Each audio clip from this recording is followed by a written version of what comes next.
거룩한 복음입니다. 주님 영광 받으소서.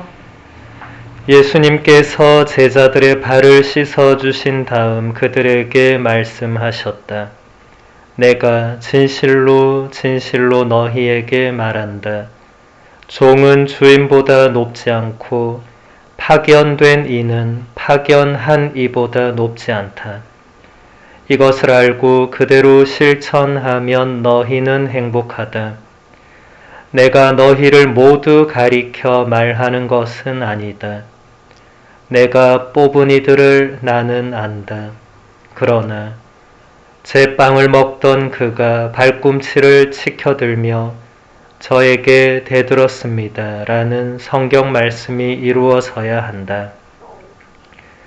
일이 일어나기 전에 내가 미리 너희에게 말해둔다. 일이 일어날 때에 내가 나임을 너희가 믿게 하려는 것이다. 내가 진실로 진실로 너희에게 말한다. 내가 보내는 일을 맞아들이는 사람은 나를 맞아들이는 것이고 나를 맞아들이는 사람은 나를 보내신 분을 맞아들이는 것이다. 주님의 말씀입니다. 그리스도님 찬미합니다. 찬미 예수님. 찬미 예수님. 오늘 독서에 대한 화답송은 시편 89편의 내용으로 우리는 주님 당신 자애를 영원히 노래하오리다 라고 고백을 했습니다. 이 화답송은 우리 부산교구 사제서품 미사 때 꼭 이 화답송을 노래를 하거든요.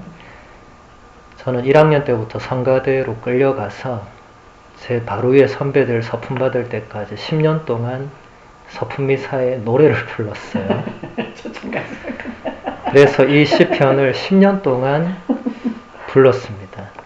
그런데 그 의미도 모르고 왜냐하면 서품미사는 음이 틀리면 안 되고 목소리도 좋아야 되고 굉장히 가장 큰 그런 미사니까 내용에 대해서 생각하고 자시고 할 게 없죠. 발음이나 이런 게 틀리면 안 되니까.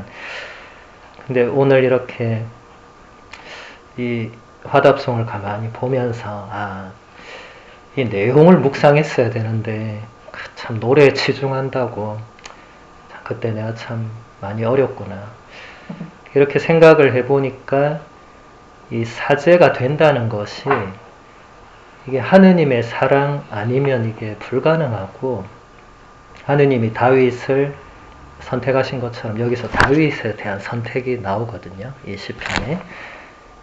우리가 또 작년에 또 우리 다윗을 또 봤잖아요. 거기 가서. 저도 참 그런 걸 처음 봐서 그 장면들이 다윗 얘기만 나오면 가서 본 게 막 또 떠올라요. 이렇게. 근데 그게 사제직과 긴밀히 연결되는 부분이 있는 거죠. 그러니까 사제서품 미사 때마다 하느님이 다윗을 선택하신 그 놀라운 사랑과 자비를 노래하는데 아마 저를 포함한 거의 대부분 서품 대상자들이 당일에 정신이 없기 때문에 이거 제대로 들리지도 않아요. 저도 제가 서품 받을 때 후배들이 이거 불러줬는데 귀에 하나도 안 들어오더라고요. 너무 긴장을 하고 있으니까 사람이 2,000명, 3,000명이 미사에 참여하고 있으니까 제정신이 아니었죠. 이제야 제정신이 들어서 이제 이 화답송을 오늘 같이 묵상을 해보면 좋겠습니다. 프란치스코 교황님은 자비의 특별 희년 지난 2016년이었죠. 그 희년을 선포하시면서 자비의 얼굴이라는 문헌을 발표를 하셨죠. 거기서 이런 말씀을 하십니다. 주님의 자애는 영원하시다. 이것은 하느님의 계시 역사를 노래하는 시편 136편의 모든 절마다 반복되는 후렴구입니다. 이 시편처럼 주님의 자애는 영원하시다라고 계속해서 반복하는 것은 공간과 시간의 차원을 뛰어넘어 모든 것을 영원한 사랑의 신비 안으로 들여놓고자 하는 것입니다. 이것은 역사 안에서만이 아니라 영원토록 인간은 하느님 아버지의 자비로운 눈길 아래 있으리라는 것을 말하고자 하는 듯 합니다. 오늘 화답송 시편 89편뿐만 아니고 시편 136편은 계속 주님의 자연은 영원하시다라고 한 절 한 절마다 그걸 반복을 해요. 뭐하러 이렇게 반복을 하는가를 교황님이 지금 설명을 하시는 겁니다. 그러니까 이 시편이 단순히 그냥 주님의 자연은 영원하시다라고 알아들으라 이게 아니라 정말 우리가 그 영원의 차원을 정말 느낄 수 있도록, 사실 우리는 영원의 차원을 느낄 수는 없지만 그 반복되는 것은 그게 영원히 이어진다는 것을 보여준다는 거죠. 프란치스코 교황님의 말씀처럼 하느님의 사랑과 자비는 영원한 사랑의 신비입니다. 우리는 이 지상에 살면서 역사 안에서만이 아니라 영원토록 하느님 아버지의 자비로운 눈길 아래 있을 것입니다. 하느님의 이 자비에서 제외된 사람은 아무도 없습니다. 우리 스스로가 이 놀라운 신비를 외면하거나 거절할 뿐입니다. 지난 2000년 대희년이었죠. 그날 4월 30일이 부활 제2주일이었습니다.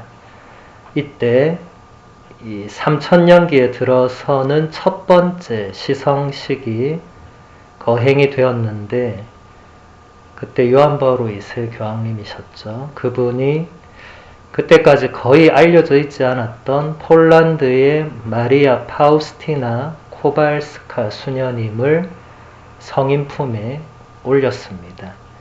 사람들이 깜짝 놀랐죠. 마더 데레사가 되어야 되는데 파우스티나? 파우스티나 누구지? 이런 분이셨어요.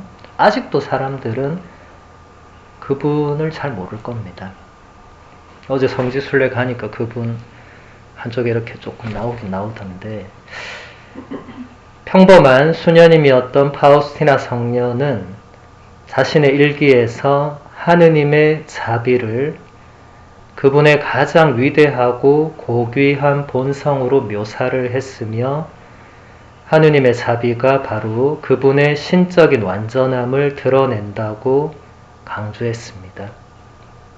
이 파우스티나 성녀의 일기는 영어와 한국어로 다 번역되어 있으니까 혹시 궁금한 분들은 읽어보시면 이분이 왜 성녀가 되셨는가를 잘 알 수 있고, 우리 지난 부활 제2주일에 제대회가 그 제대 앞에 놓았던 그 자비의 그 예수님, 그게 파우스티나 성녀가 기도 중에 이제 보았던 그 자비의 예수님이시죠. 2002년 8월 17일 요한 바울 2세 교황님은 당신의 고국 폴란드를 마지막으로 방문을 하십니다. 이때 파우스티나 성녀의 고향을 찾아가시죠. 거기서 교황님은 이 세상을 자비로우신 하느님께 봉헌하며 이것을 계기로 교회는 이 세상에 자비의 불길을 전해야 한다고 말씀하셨습니다. 또 교황님은 파우스티나 성녀에게 깊은 감화를 받으셔서 이때 부활 제2주일을 하느님의 자비주일로 선포를 합니다.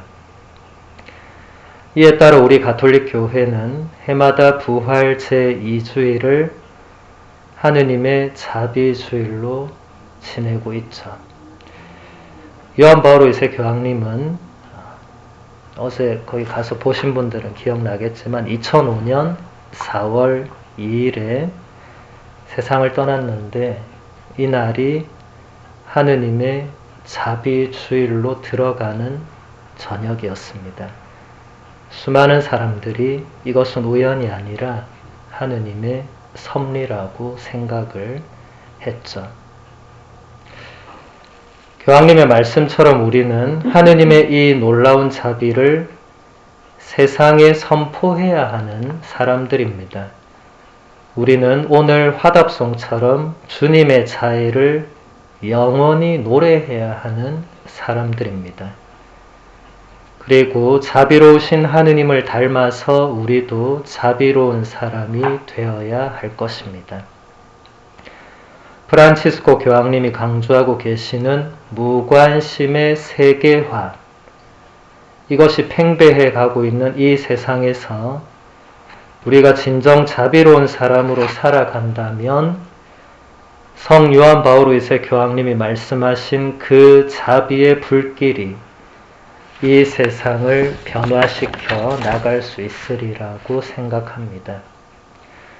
시편 136편의 후렴을 다시 한번 상기하고자 합니다. 주님을 찬송하여라. 좋으신 분이시다.